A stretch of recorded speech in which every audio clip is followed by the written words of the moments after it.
Corporate రంగానికే rack దిక్సూచి.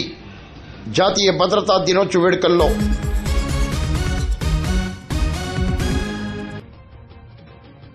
Corporate రంగంలో కాకినాడ జిల్లా Samarlakota RAK ceramics India private limited దిక్సూచిగా నిలుస్తుందని ఆ సంస్థ అడ్మిన్ నీరజ్ కుమార్ తెలిపారు. పరిశ్రమలో మంగళవారం జాతీయ భద్రతా దినోత్సవ వేడుకలను ఘనంగా నిర్వహించారు.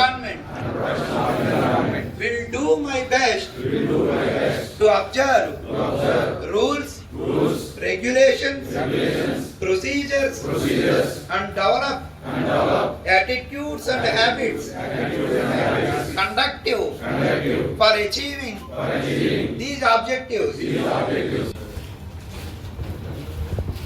So safety is everyone's responsibility. It's not only responsibility of Balaji or Maharaj or